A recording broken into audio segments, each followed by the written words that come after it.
Good afternoon, ladies. We're going to be looking at the next narrated PowerPoint on Theme 1, Markets, Consumers and Firms.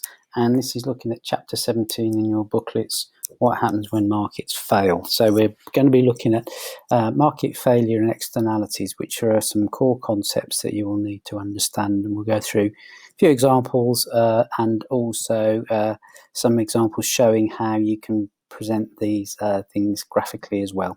So one of the things to bear in mind is that we rather assume that the free market allows the proper allocation of both resources and also allows for customers and firms to provide the best solution to the basic economic problem, which is, as we've talked about before, scarce resources and how to allocate those resources, and when we've got effectively almost infinite needs. Okay, so one of the things to look at then is, and some questions to think about are some of the positive impacts that of business that may have on society, but also some of the negative impacts. And in this case, what we're doing is looking at when the free market doesn't actually achieve those things, what can be done to try to improve matters, essentially. So that's what we're going to be looking at during this presentation. Okay, so market failure specifically, and also government intervention, because in some cases governments may intervene to try to address market failure and externalities. So let's move on and take a look at the next slide then, okay? So one of the things we're going to look at is, and we'll define some of these areas and also explain what they involve, something known as private costs, external costs and social costs. And they are basically, as we'll see, the combination of how costs of production are calculated, but also some of the other things that might actually have caused a cost, an external cost or a social cost, and we'll explain that in a bit more detail as we go. We'll also be looking at private benefits, external benefits and social benefits. And what we're trying to do as we look through and consider some of these things are to consider the ways in which, when we take the whole cost of something, including the normal cost of production, but some of the other areas that might actually create costs, or in this case as well benefits, how we sort of balance that and try and make sure that the key things about being more allocatively efficient and also productively efficient are also achieved. So we'll also be looking at costs and benefits from the production and consumption of goods and services. The fact that we have got a market economy to a point, and some of the strengths of having a market economy or a free market economy, and specifically how markets work well when the private and social benefits exceed or are equal to the private and social costs. And again, we'll keep coming back to these principles when we look at this in a bit more detail. So another thing to bear in mind, we talked about the strength of a market economy, but also some of the weaknesses of a free market economy. The fact is that in some cases markets fail because there's this existence of external costs, and that leads to either under or overproduction or consumption. And as a result of that, we don't get very efficient use of the resources that we're trying to allocate in the best way that we can to meet the infinite needs that we have as within an economy. So that's what we're going to be looking at in a bit more detail through this presentation. Okay, so let's take a look then at some of these principles then. And one of the issues that we have is something that happens on occasions is market failure, essentially. And you may well have heard of this term before, but this is a situation where effectively the allocation of goods and services are to some degree inefficient. So much as we've said that the free market will allocate resources quite efficiently, sometimes that means that and some consumers might actually be made better off without making others worse off, for instance. And in some cases, if we get this situation where the market is not actually allocating resources as efficiently as maybe it should, then we may well get some government intervention where the government attempts to take remedial action to try to address some of these allocative inefficiencies, okay, and that's been caused by the market either overproducing or underproducing, and not being efficient in the way that the resources are being allocated to try to solve the basic economic problem that we've looked at from the start of the course. In some cases, that might mean the government trying to make sure that markets are working both efficiently but also in a fair and equitable manner, so that effectively businesses, households, and all economic agents are getting a fair crack of the whip, and they're not being in some way exploited. So, if we look at some of the definitions, then market failure basically happens when a market is unable to efficiently allocate scarce resources to meet the needs of society. So that's the overall sort of concept that we're looking at here.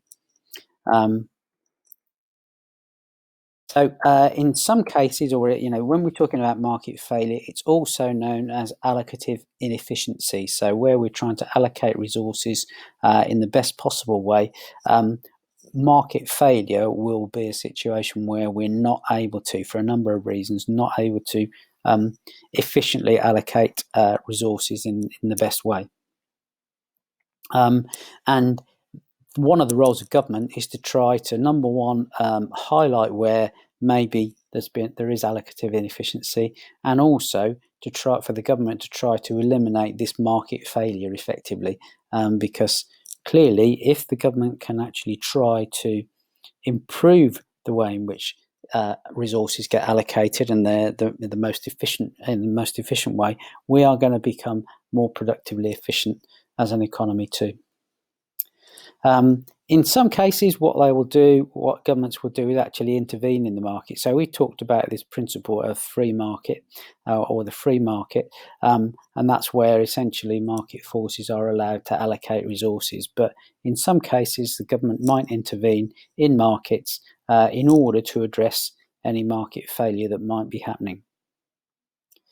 So let's take a look at this in a little bit more detail. So in this instance, we're looking at market failure and the inefficient use of scarce resources. So we've said that in essence, the market tries to create a mechanism for allocating scarce resources. Any market where you bring buyers and sellers together basically are designed to try to actually address these issues. However, sometimes markets aren't as efficient as they should be in doing this job, and there can be a misallocation of resources for various different reasons, and that could be down to firms wanting to profit maximise, or it could be down to resources being allocated to less efficient production practices or whatever. Okay, so that's something that we need to bear in mind. It can be caused by a number of things, and these are terms that you will need to get familiar with. One could be externalities. These are things, as we'll see, that actually affect people by the allocation of resources to some degree, or the consequences of the allocation of resources causes issues for people over and above those that are being directly affected by those things and the way in which they've been allocated. You also, on occasions, it can be caused by an provision of public goods. Sometimes it can be information gaps or asymmetric information. So where you don't know, you haven't got the full story necessarily, you might actually feel that there's been an inefficient use of resources when you come to balance it all up. So let's have a look at externalities in a bit more detail. So in effect, what externalities are costs and benefits to a third party created by economic agents when undertaking their activities. Okay, so there can be positive externalities and there can be negative externalities, but essentially it's when somebody who's not necessarily directly affected by this particular economic activity either has a cost, an external cost or an external benefit to that particular third party. Okay, they can be, as I mentioned, either negative or positive. And if we take an example of a negative externality, that's where you've got a cost to a third party that are not included in the price of the economic activity. Okay, so they're not included as well. That we can see that there is a direct cost, but in this case, there could be an indirect cost that is difficult to allocate to the price of the economic activity. But in the same way as you can have negative externalities, you can also have positive externalities, and that's where you're giving some benefit to a third party that, again, hasn't been included or calculated in the price of the economic activity. And in that case, clearly, it's something to bear in mind. Let's take a look at negative externalities in a bit more detail then. So negative externalities basically happen when you've got a divergence between what are known as private costs and social costs. And what we mean by that is that private costs are those costs that are of consuming or producing goods and services that have to be paid for by the third parties, either by the individual or the firm. Okay, so those are considered to be private costs. We've also got social costs, and those are the costs that are generated by consuming or producing the goods or services that are essentially paid for by society in some shape or form. Okay, so the private cost would be an individual or a firm who is actually paying for that cost essentially, but social costs can be those that are not actually paid for by either the individual or the firm, but that are actually paid for by society. These include these private costs, as we mentioned. Okay, so in some cases, the social cost will also include the private cost. So when we take a look at the different types of negative externality, then there are a couple of examples in the blue panel over here. So in this instance, a negative externality could be something like different forms of pollution or road congestion that might be caused by infrastructure improvement, for instance. Okay, and in other instances, you might find additional cost to consumption or production that aren't paid for by the economic unit, such as the individual or the firm. So effectively, what happens is the social cost is actually borne by society, or in some cases that obviously can be a pretty difficult thing to assess and to allow for. Okay, so if we talk about this in a little bit more detail, where we've got social costs that are greater than private costs, then we have what are known as negative externalities. And let's try and give an example there then, okay? So a firm might be producing a good or a service, but actually may be creating air pollution by using a factory to produce that particular good or service. So the private cost of that particular process to the firm is the cost of making that good. But the social cost, the additional social cost, have been created due to society suffering from poor air quality. Okay, now one could argue that cost is quite difficult to quantify, but as part of the process of allocating resources, and in this case, creating some air pollution, which is then a high social cost, that is a negative externality, and an example of a good example of a negative externality. So when we look at that and consider it as a whole, though, the social cost includes the private cost of making the product, which essentially is what we were talking about here, this part here, where the factory or is producing the good, but also includes any cost to society. Okay, and so when the social cost, the overall social cost, is higher than the social benefit, then clearly we've got a negative externality going on. Okay, let's have a look then at positive externalities. Hopefully I'm going through this at about the right pace, but obviously if you need to stop the presentation and go back and consider it again, then please do so.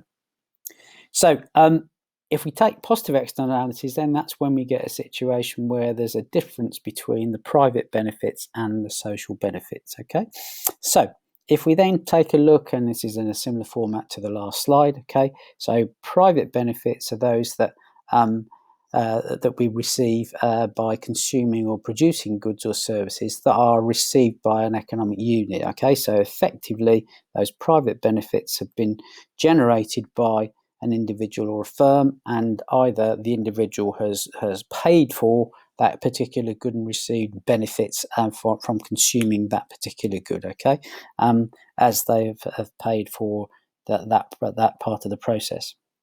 The social benefits are those benefits of consuming the goods and services, but that are also received and society benefit from as well. Okay, so in that situation, we have people who have not necessarily chosen to consume that good or service, but they've received some benefit, or society has received some benefit. In some cases, then, and again, remember in the same way as we calculated the negative externalities, when we take social benefits, they include the private benefits, but the difference between the private and social benefits are unpaid for essentially, and you get essentially almost like a free rider problem in that people benefit from it and don't really realise why, and then they're not necessarily willing to pay for that as a result. So that's something to bear in mind too.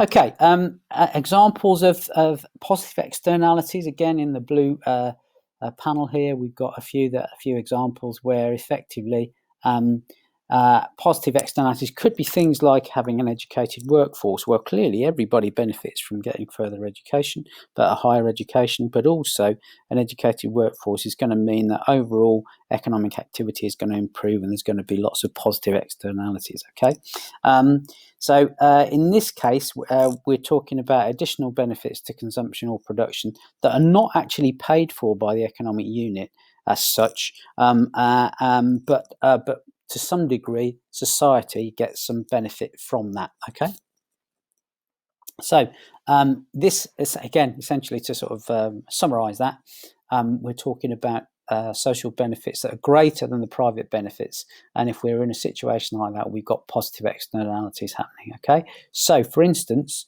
a local firm might choose to invest heavily in training its workforce, and the private benefit to the firm is that it has received is basically that it's got well-trained employees. However, there's an argument to say that there are additional social benefits to that, because the local community is going to then have a better pool of trained workers who might choose to transfer into other parts of the production process or other organisations, and then we get an overall positive externality as a result.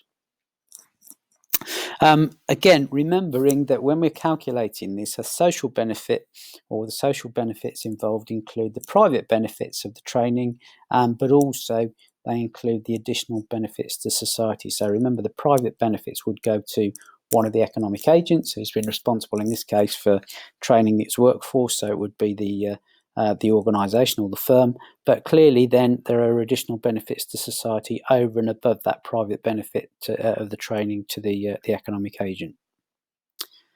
Now, when we've talked a lot about marginal analysis, and it's something that will keep coming up when we come to try to see what the difference is of making one extra unit, and in economics, it's a very important principle. So in this case, we're going to look at marginal analysis and see how that can help us.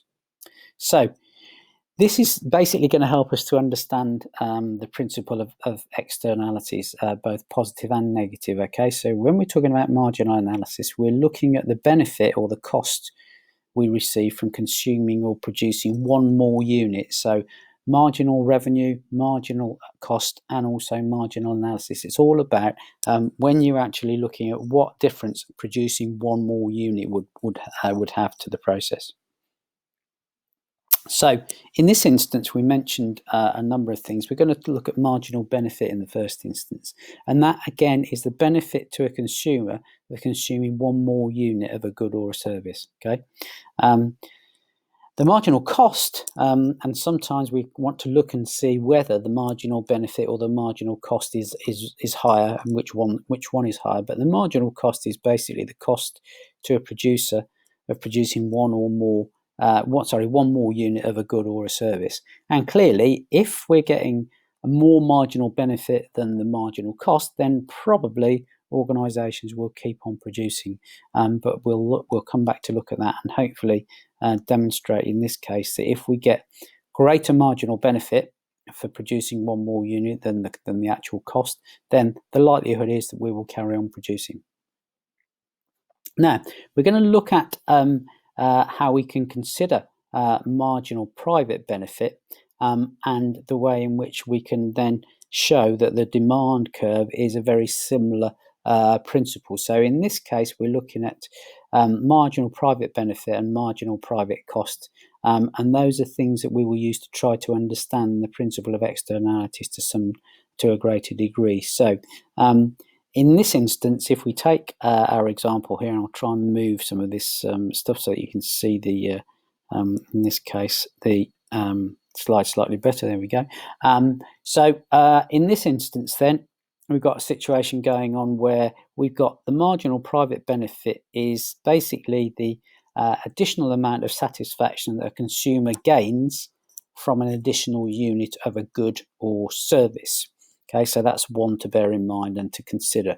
Now, the next thing to consider then, sorry, I keep needing to move my Visog around so that you can see the content, and that does then mean that I need to make sure I keep clicking back onto the slide, otherwise you'll lose some of the content. Okay, so again, the marginal private benefit can be represented by the demand curve. So in essence, what we've got is the vertical distance between each quantity. In this instance, 50 units shows that consumers are willing to pay £10 for those 50 units based on the demand curve. Okay, so in this case, the demand curve is the same as the marginal private benefit. So essentially, consumers are willing to pay £10, and 50 consumers in this case, or 50 people buying or choosing 50 units, they are willing to pay £10 for that particular item. Okay, now that reflects the benefit that they derive from each unit essentially. So effectively,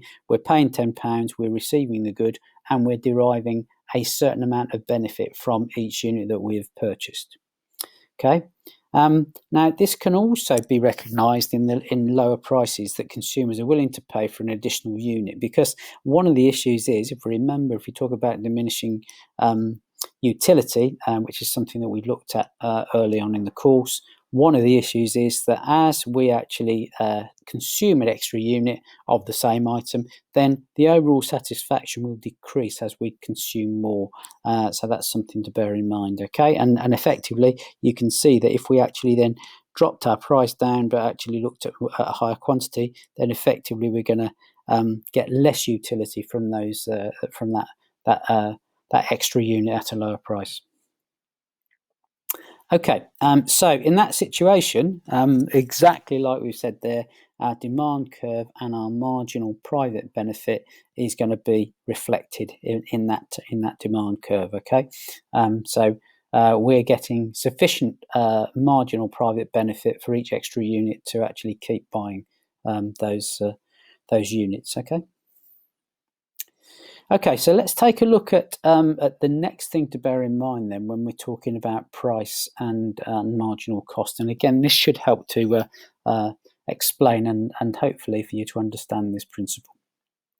So if we're talking about allocative efficiency, okay, that means that essentially at the point at which our price equals our marginal cost, that is where effectively we are being most efficient in the way in which we allocate resources. Because if we keep producing and keep selling at the point at which the price is equal to the marginal cost of something, the extra cost of producing one more unit, then effectively to allocate resources most efficiently, that's the point at which we should be operating. Okay. So in that situation then, if the price of producing a product is above the marginal cost, then the price of producing it and selling it effectively, then we are going to carry on producing output, okay? Because if we're able to sell at a price that is higher than the marginal cost of producing it, then we would carry on producing and increase output as a result. However, if we get to the point where the price is, and we will keep doing that, and because the selling price is above the cost of production, the firm will increase output and also make additional profit, because effectively, for all the time our selling price is higher than the marginal cost of producing one unit, then clearly we're going to make additional profit. Firms will choose to allocate more resources to produce products until that point, effectively, to achieve allocative efficiency. They will keep producing until price is equal to the marginal cost of producing that one extra unit. And at that point, the firm will also be maximising profits, okay? So it will keep carrying on until that point.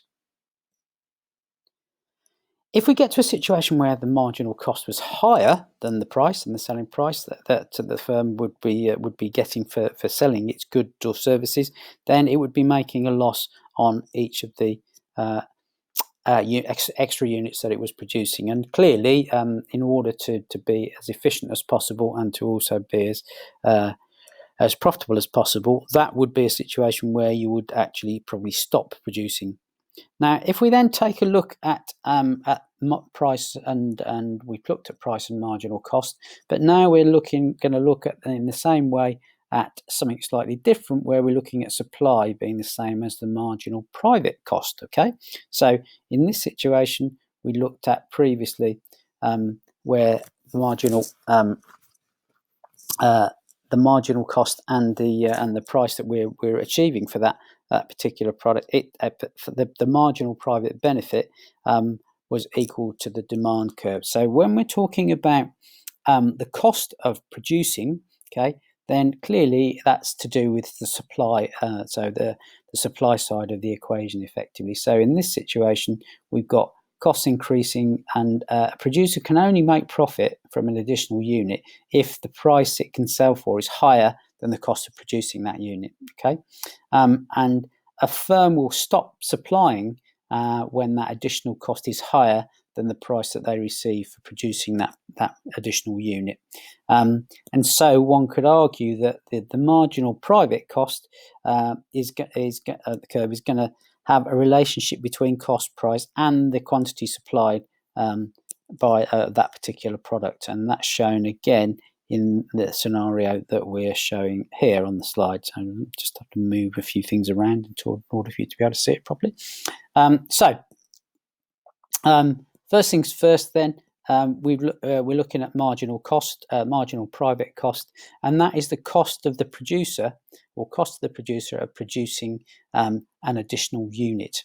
Okay, now in this instance, you can actually represent the marginal private cost as the same as that. It's basically the same as the supply curve. So in this instance, if the price of an additional unit pays for the cost of producing that unit, then the extra unit will be produced by the firm. They will choose to supply it, again provided the marginal cost is actually going to be the marginal private cost is not going to be any higher than for each unit is not going to be any higher than the price that you're going to get paid for selling it. Okay, so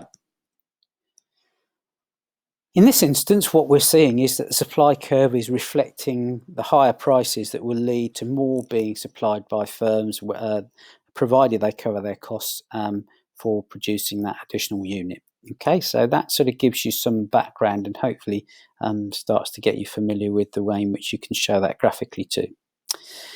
When we're in a situation where the price is increasing, then we will also see, so the selling price essentially is increasing. We're going to see an increase in supply because it's going to be more likely that producers will be able to cover their costs for producing any extra unit. Okay, and as soon as they are not doing that, they will stop producing at that particular point, because they're going to be making a loss for every extra one that they produce if the selling price is lower than the marginal private cost of that additional unit. Okay, so let's move on and take a look at a combination of some of the things that we talked about then. So we're now going to talk about marginal social benefits and also marginal social costs. And we're going to try and demonstrate how those work essentially. Okay, so as we mentioned previously, we've talked about a couple of things here. We've talked about marginal private benefit and marginal external benefit. But when we're talking about marginal social benefits, what we're trying to do is to calculate the benefits of consuming or producing an additional unit of goods or services, but also those that are received by society. Okay, so what we're doing essentially is including the marginal private benefits, but also any marginal external benefits too, to create this marginal social benefit, MSB. Okay. When we look at the opposite to that, then if we look at the marginal social cost, MSC, we're looking at the cost of consuming or producing an additional item or service that are paid for by society, and effectively that's going to include the marginal private costs, but also the marginal external costs as well. So what we're trying to do is say that in some situations, like we said before, we've got some costs that we can't actually allocate to the production of a good or a service. But in this instance, what we're trying to do is to show that if we get a situation where we've got marginal social benefits that outweigh the marginal social costs, then that obviously would give positive externalities, because in that situation we've got a positive situation going on. Okay, so we're going to use that to try and understand and enhance our understanding of this principle of externalities. And this is slightly complicated, but actually it sort of makes sense when you break it down. So in terms of what you need to understand and need to be able to explain is this principle of externalities, both that they can be negative and positive, and that if the overall marginal social benefits outweigh the marginal social cost, then we are going to have positive externalities, which hopefully are then going to be even better reasons for us to carry on and produce goods and services at a certain level. Okay, so MSB, so in this case, marginal social benefits includes the marginal private benefit, but also includes additional benefits to society of consuming that extra one unit. And in that situation, we call that marginal external benefits, as you can see. But when we're talking about marginal social cost, that includes the marginal personal cost, but also it also includes the additional cost to society of consuming or producing that one extra unit, and that is known as the marginal external cost. And obviously, when we're trying to calculate the overall figure of marginal social cost, we try and make a calculation which includes both the marginal personal cost, but also the marginal external cost. Okay, so let's take a look at the market optimum then. The market optimum position would be where marginal private benefit equals marginal private cost. Okay, so in general terms, that's the point at which in a market economy, an economic unit only really considers private costs or benefits of its activities. That's the only thing that in a free market economy the economic unit is considering. Okay, so consumers and producers are going to operate in a market like that, where essentially marginal private benefit is going to equal marginal private cost. Okay, so that's that. So consumers and producers will carry on producing up to the point at which that both marginal private benefit and marginal private cost are essentially at the same level. Okay, now that's going to lead to the maximisation of private benefit. So in that situation, we will carry on producing until and consuming in some cases until the point at which the marginal private cost becomes higher than the marginal private benefit. So in a situation, as we've just described there, if our marginal personal benefit is less than the marginal private cost, consumers can achieve additional benefit from consuming goods and services. Until that point, we are going to carry on doing exactly that. Okay. However, if we get to a point where the marginal private benefit is more than the marginal private cost, then producers can also achieve additional profits by increasing supply. Have I got that around the right way? So that's when the marginal private benefit is higher than the marginal private cost. Yeah, that's right. So in that situation, the producers would actually achieve additional profits by increasing supply. Okay. However, when we're in a situation where the marginal private benefit and the marginal private cost is equal, one could argue that's the point at which a free market is in an equilibrium position. So we've basically got to a point where the cost and the benefits are at the same point. Okay, and that's clearly a point at which we would try to achieve a market in equilibrium. So let's take a look then and try and sort of analyse this in a bit more detail and look at externalities and why that might lead to market failure. Okay, so we talked about both positive and negative externalities, but both could essentially lead to some form of market failure. And that's because we've got a situation where either our private consumer or producer is not either paying for or receiving the full cost or benefit of the particular piece of economic activity that's going on. Let's try and explain that in a bit more detail. So in this situation, if we're talking about a free market economy, the economic unit is only really considering the private costs or benefits of its activity. It's not really concerned about any of the external costs to it, because that's not really something that they feel is going to affect them directly. Okay, that means that it doesn't really take into account any social benefits or social costs, and clearly in that situation that might lead to some sort of market failure. Okay, but if we look at the way in which externalities can be broken down, there are 4 different categories of externality. The first one is negative production externalities, the second one is negative consumption externalities, the third one is positive production externalities, and the fourth one is positive consumption externalities. And we're going to look at each one of those and try and demonstrate graphically how those can be represented and why that can in some cases cause market failure. So let's take a look at this first example then. Okay, and we've got a scenario where we've drawn a graph and we just want to try and explain some of the details behind that. Okay, so in this situation we're talking about negative production externalities. Okay, so that occurs when the activities of the producer leads to costs to a third party that are not included in the price of the economic activity.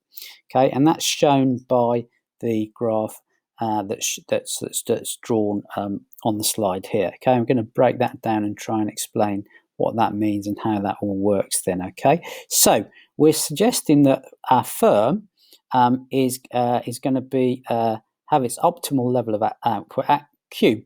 And there it is, it's drawn in like so. Okay, that's the point at which the firm would be willing to produce, and I'm sorry that our line is slightly squiffed. That should be a straight line to P, but we'll come back to that at a later stage. Okay, so society's optimal level of output is at Q1. Okay, there we go. It's shown in this case. That's where society believes that we should be actually producing, and therefore there's an argument to say that in this case the firm is overproducing by a factor of Q minus Q1. So the firm is attempting to produce more because it believes it can sell more, but in this instance there's an argument to say that there is a situation where that's not necessarily working most effectively in terms of allocation of resources. So if we then take a look at the next scenario, that I want to just move this so you can see it again. I do apologise for moving the screen stuff around. So at this point, price is either too low, it's definitely too low, and also our output is too high.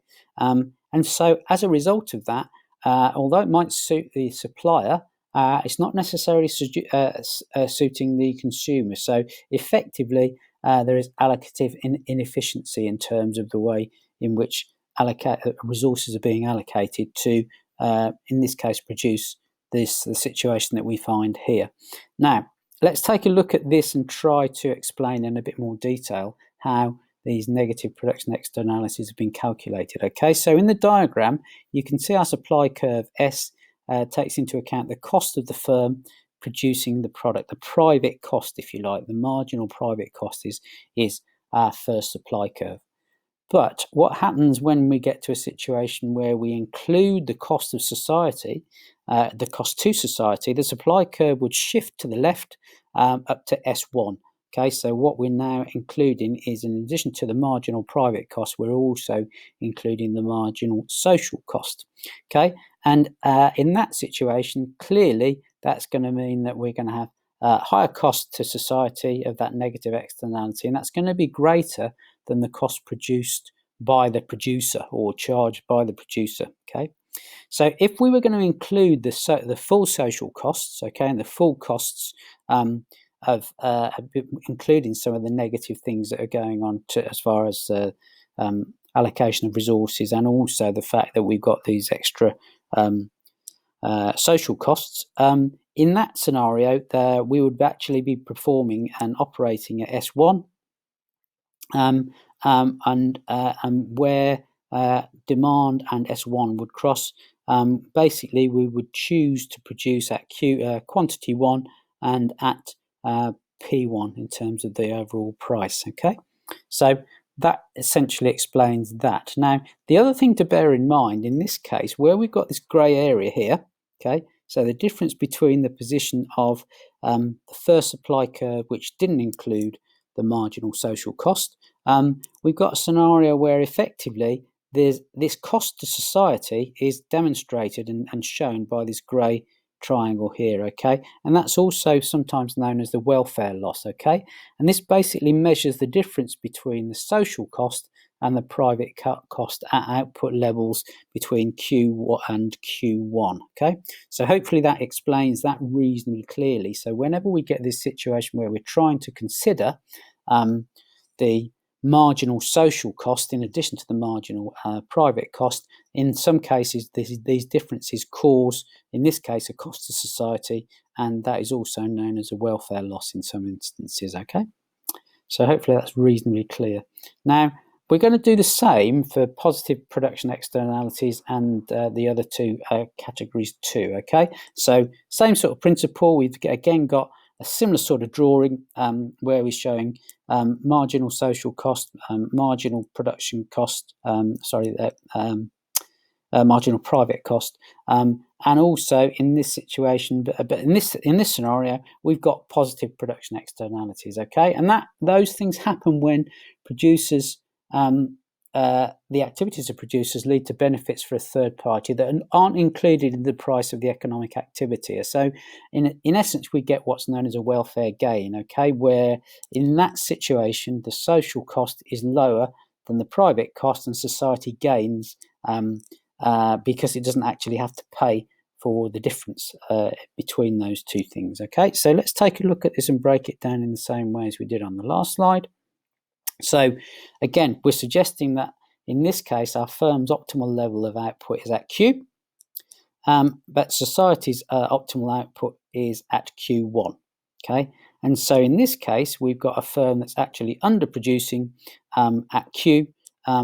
And should be in order to meet that society's optimal level, which should be producing at Q1.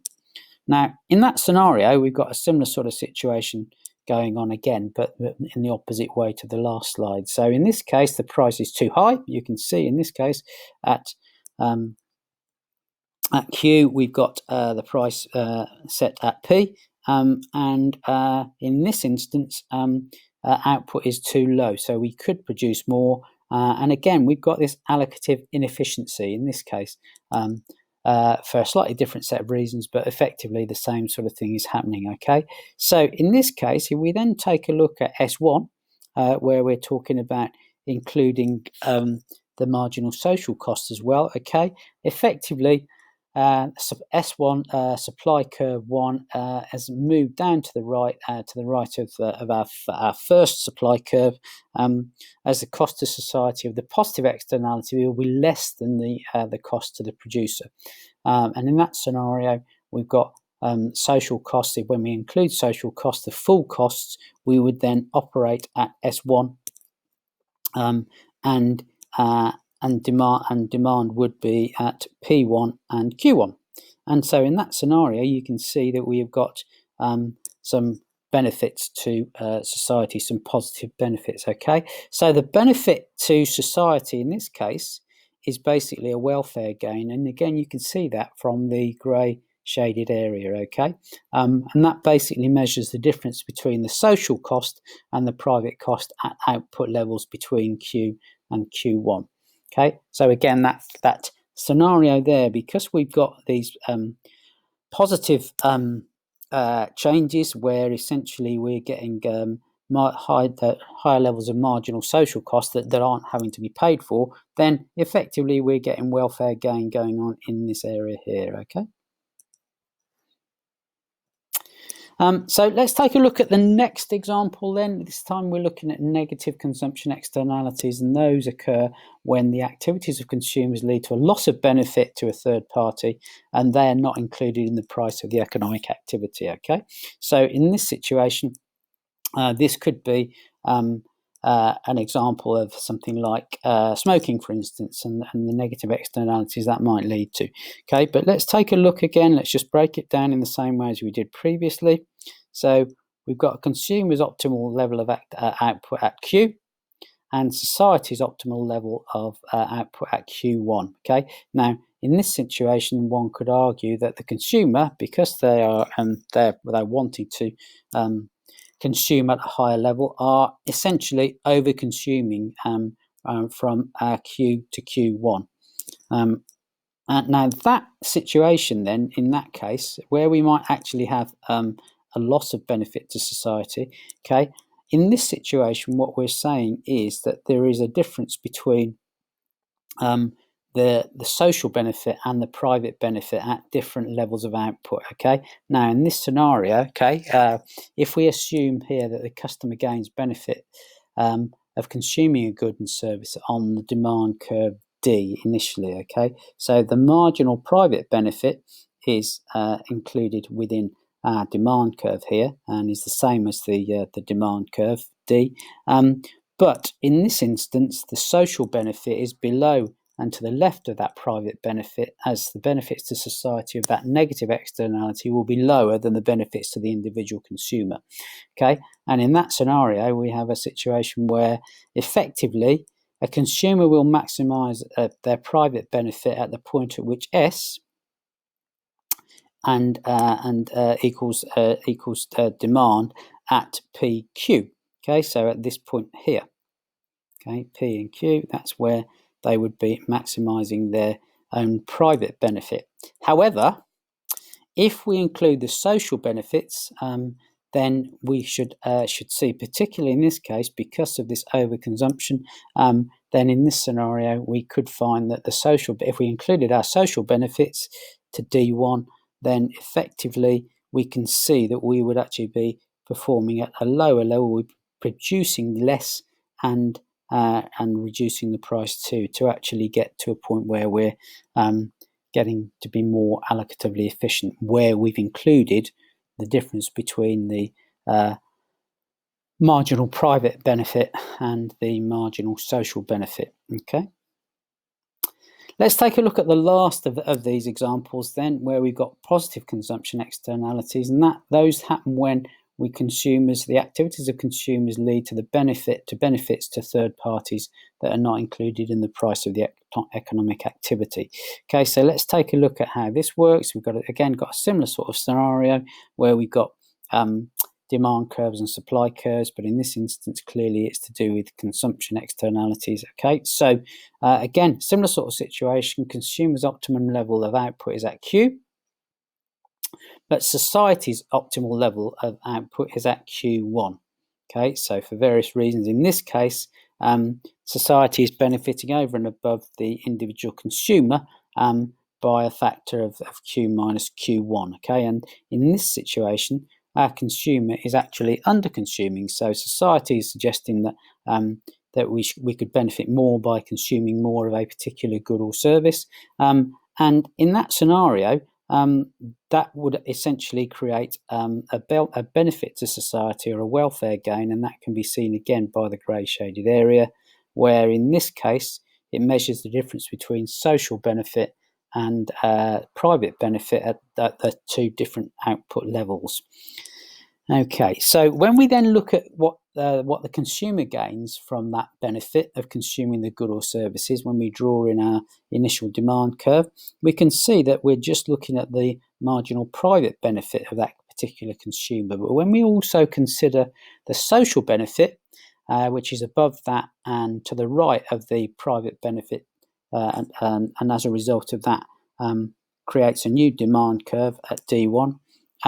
Then in that scenario, the benefits to society of this positive externality will be greater than the individual benefits to the consumer. So in that situation, clearly, that is going to be effectively a benefit to society or a welfare gain. And in that scenario, the consumer will maximise their private benefit by consuming at a point where S equals D at PQ. Okay, so there we go. So we've got S and D in this scenario, and we would consume a smaller quantity at a lower price, and hence create hopefully a better economic efficiency. But if we then take a look at the social benefits, okay, if we include those social benefits, then we would choose to produce at the point at which we have our supply curve in equilibrium with D1, and that would be at the point of P1 and Q1. Okay, so quantity would be Q1, price would be P1.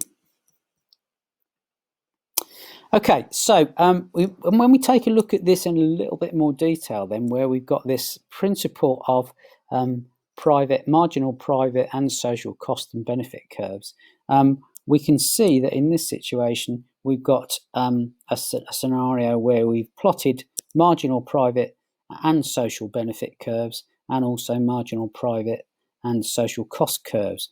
Okay, now effectively the market would be at equilibrium at the output of QE. Okay, so effectively where we've included the marginal private benefit and the marginal private cost, that would be our first port of call. Okay, now one could argue that the allocation of resources can be improved if we increase price and also reduce output. So where we start to look at the point at which our marginal social cost and our marginal social benefit are drawn in, which obviously is including not just the private costs. And in that situation, the optimal allocation of resources to society would be at the point at which MSB and MSC are equal. Okay, and that's the point at which, when we're considering both the private cost and the private benefit, in addition to the social cost and the social benefit, that clearly gives us a fairly clear idea of how we can show that graphically. Okay, so let's have a look and see a little bit more about this principle of why externalities might lead to market failure. Okay, we've said that the optimum social position would be where our marginal social benefit actually equals our marginal social cost. And wherever we've got a scenario where there's a difference between those two things, where private costs and benefits and social costs and benefits are starting to diverge for whatever reason, then that is going to be a scenario when the government may be tempted to intervene to try to address some market failures by reducing the externalities in this situation. Okay, now to do that, clearly there are a number of things that can be done, but if we want to try and eliminate externalities that have been created by market failure, then the market needs to operate as close as possible to where marginal social benefit and marginal social cost are at an equal point. And in that situation, you could look at, and we've looked at it in a bit more detail, when you look at the four types of externality that we've considered, that is unlikely to happen based on the free market forces just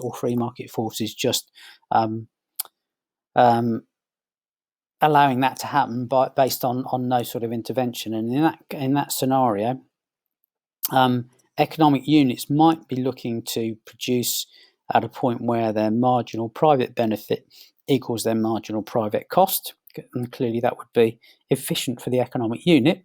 But society would be looking to benefit where the point at which we've got marginal social benefit equaling marginal social cost. So in this situation, both consumers and producers won't take into account the needs of society, because by the nature of the process, they're going to tend to be selfish, and all they're really going to be considering is the private benefit or the private cost in terms of their overall profitability. Now, in that situation, if that does happen, the government will attempt to step in and try to influence the market to try to get to a point where there's going to be a better allocation of resources, and also that's going to avoid markets failing, which obviously in some cases can be undesirable and inappropriate. So there are some examples here that I'd like you to take a look at, some questions to test yourself, okay? A few definitions for you to consider, and also to consider one or two and do a little bit of research on examples of positive externalities and negative externalities, just so that you've got that in your locker should you need to give that as an example, okay? Further things that you can have a look at are a couple of examples, a couple of quick multi-choice questions where, again, by using the content in the presentation, but also taking a look on in chapter 17, page 87 through to let's have a look which page that goes to 92 in your market, consumers and firms theme 1 booklet. That should help you to be able to answer those that question there too, okay? Again, another quick test for you to take a look at. I'll leave you to have a look at that and see if you can assess what the scenario might be, and obviously you can stop the presentation and give it some thought and draw in where you think in this case the situation, the point at which if social costs were included, the firm would choose to operate. Another example, again, where it's showing certain things on the graph by looking back at the examples that we've walked through in the earlier slides. That should help you to understand that too. Okay. Another example where we got market equilibrium for you to consider. So have a look at those things, test your understanding based on that, and when we come to talk about it next time round, we can obviously go through those in a bit more detail. So some of the impacts of externality. And so we've looked at the way in which you might graphically show those things. And in this instance, you've got some links that you can go and take a look at by clicking on those presentations. But in this scenario, we're looking at the impact of externalities. And one we're going to look at is the issue of transport. Okay, so one could argue that transport policy is very important and should be at the forefront of public policy decision making. And clearly, in the UK, the roads, rail, and air travel have become more expensive and more congested as time has gone on. So, to some degree, all of them are seen to cause negative externalities. Most of those are likely to be based on pollution or wasted energy and various other bits and pieces. But clearly, they would all have negative externalities. Okay, what I'd like you to do is take a look at some of the negative externalities that you might actually consider in those scenarios. Take a look at some of these links, which will again help for you to understand, because they'll give some context. But I'd like you to take a look at that and have an example of externalities as far as the transport system is concerned in your armoury to be able to apply and use that in some of your answers if ever you're looking at these sorts of things where we're trying to assess externalities and how important they are. Okay, so if we then take a look at some of the negative externalities, there's an argument to say that there are some positive externalities if we encourage bike routes and encourage people to start using either pedal bikes or alternatively electric bikes, which essentially are going to lead to some positive externalities, both in terms of health benefits, but also improved environmental outcomes as well in terms of pollution levels of pollution.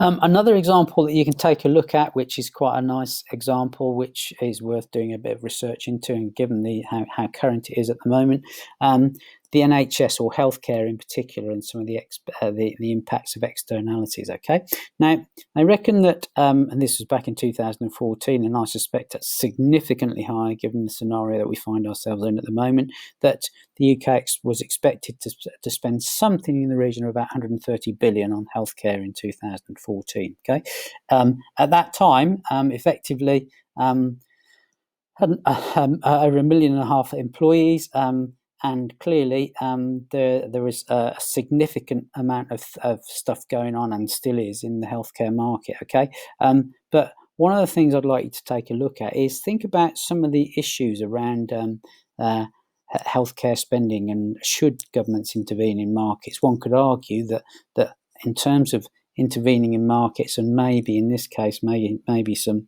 of the positive externalities that the healthcare market brings, maybe we should be thinking about investing at a higher level, and the government intervening to make sure that healthcare and the care and health of the nation is clearly a very difficult one to put a price on, isn't it? Other examples that we can take a look at in this situation, another example could be the environment and some of the impact of externalities. Well, clearly, the government regulation of an environment involves a whole range of things, including pollution permits. There's emissions trading. There's a whole bunch of things that we can take a look at. And is the government going to use the tax system or permits to try to control pollution? Is it going to use congestion charges? Has there been government failure in the pollution market effectively? There's not a market for pollution, but has the government intervention that's been introduced actually addressed the issues or not, or does that need some more work? Now, clearly, lots of debate around how we best can control pollution, and probably that needs to be not just a national debate. It probably needs to be an international debate, given that obviously the environment is something that we're all concerned with and are having an impact on too. Okay, so some commentators believe that there should be some sort of tax on carbon emissions, and in some cases that does happen. Lots of businesses are looking at trying to become carbon neutral, or looking at neutralising their carbon footprint. But others believe that a permit to pollute the system is more effective. Okay, so if you're given a permit to be able to pollute, that controls the amount of pollution that you're actually putting out there, and maybe you can look at other things that you might be able to do to try to reduce that situation by maybe planting more trees or whatever in your local environment to try to address that sort of situation. So a whole range of things that you can take a look at, and there are loads and loads of published documents and internet sites that you can go and take a look at, which will actually give you a real good insight into that. So 3 examples of different forms of externality that you might want to consider, okay, and have in your armory to answer questions on these sorts of things when questions come up. Okay, so that's me done, basically. Thanks for that's probably gone on a little bit longer than I would have liked, but I would assume that it's probably going to take you a couple of lessons to complete these slides. And obviously, what we'll do is catch up for a tutorial. Probably either later on this week or early next week. So thank you for listening, and any questions then please email me or contact me via Teams, and we can have a chat about any areas that are not clear. So thank you for that.